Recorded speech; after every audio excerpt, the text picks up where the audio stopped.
Welcome to this old guitar, this old new guitar. Um, I'm really excited, and I wanted to share that the construction work, the structural work is completed, and I can start doing the finish. So I wanted to do this quick video to point out what I've done, and I'm actually very happy what's been achieved. So first thing is I was able to cleat the inside of the cracks on the inside of both the top and the back. So those are completed, and I did those using this nice cleat tool. What you do is you put the cleat on, you push a small wire through this through the crack where you want to place the cleat. You push the wire through, and then you bring the wire up through the sound hole, and then attach your cleat and a washer or whatever to back that up. Then you draw it back up, and then you wind your string up, and it tightens and pulls it up from underneath, and you let it set. And you do that. I did 3 cleats on each the top and the back.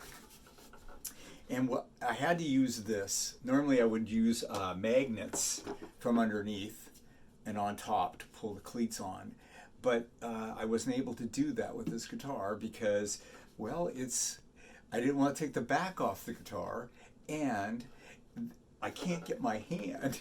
This guitar is so narrow that I can't get my arm, my hand down in it. Just, my hand got trapped actually.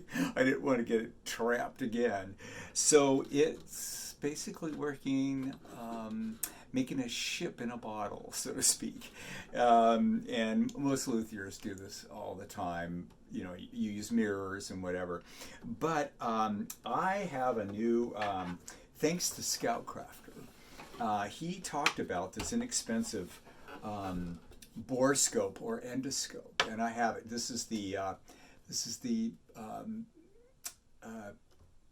controls, and the camera, or the screen, and this is the little tiny camera. It's got 2 cameras, one on the side and one on the front, and it really helped me place all the cleats in there, and I knew that they would be going across the direct, the grain would be going across, so it would be lined up with the top or the back.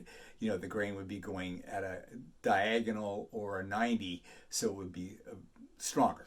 So anyway, I was able to do that and I was able to double check my work with this, which is really nice. Mirrors work, they work very good. I have a bunch of them, but this endoscope was a great buy and really a useful tool. So I recommend that. Also, I made this a while back. I need to make one more at least, maybe a little smaller. But man, it's just it's interesting that we're repairing a guitar with a guitar, or at least with a guitar tuning machine. So anyway, it's great for fixing cracks, leveling cracks, which both of these on the back and the top were uneven, and so I needed to bring them up together, and that's where this is invaluable to help bring the cleat up from underneath, and then it helps level the surface.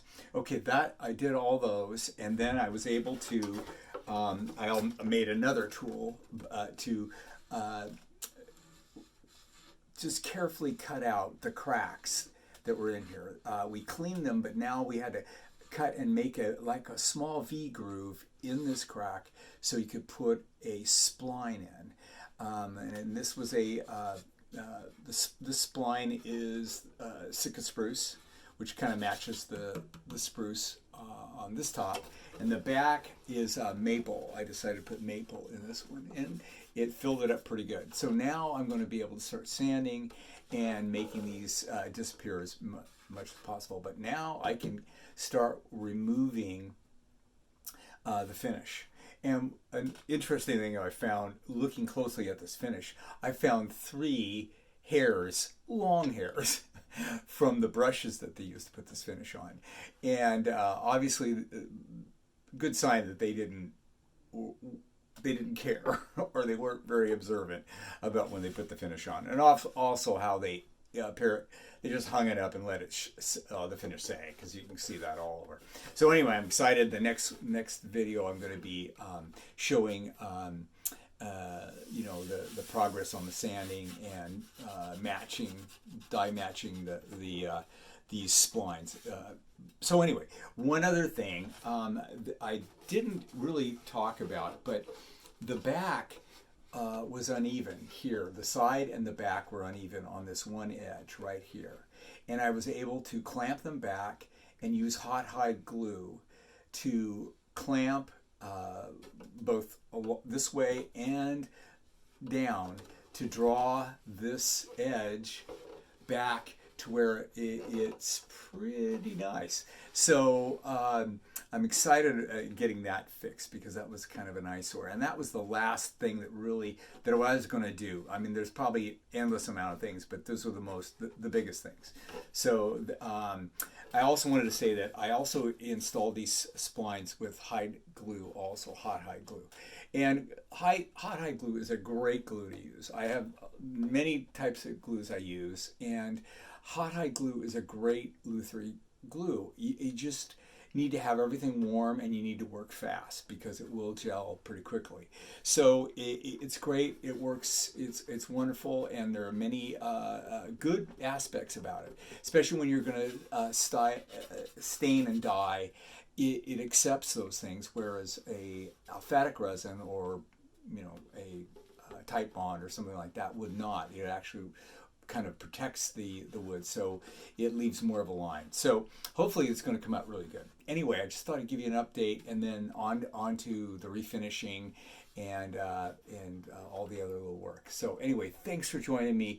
This old new guitar, and appreciate you spending your time. So thank you very much. Talk to you later.